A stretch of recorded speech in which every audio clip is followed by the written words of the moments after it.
ఇవాళ అంటే 29 జూలై రోజున బ్యాంక్ నిఫ్టీ చార్ట్లో అక్షయ్ పాత్ర మనకి మొత్తం 9 బై సెల్ సిగ్నల్స్ ఇచ్చింది. ఇదిగో చూస్తున్నారు కదా స్క్రీన్ మీద.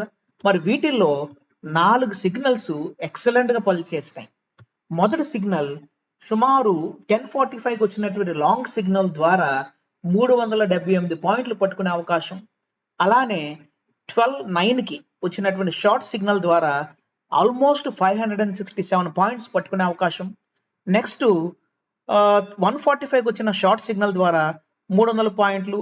చివరగా 2:27కి వచ్చిన లాంగ్ సిగ్నల్ ద్వారా ఇంకొక 160 పాయింట్స్, అంటే మొత్తం మీద దాదాపు 1400 పాయింట్స్ పట్టుకునే అవకాశం వల్ల లభించింది అక్షయ్ పాత్ర ద్వారా. మరి అక్షయ్ పాత్ర అంటే ఏంటో ఎలా వాడాలో మీరు తెలుసుకోదలుచుకుంటే ఇక్కడ ఉన్న లింక్ క్లిక్ చేసుకొని వెంటనే వెబినార్కి రిజిస్ట్రేషన్ చేసుకోండి.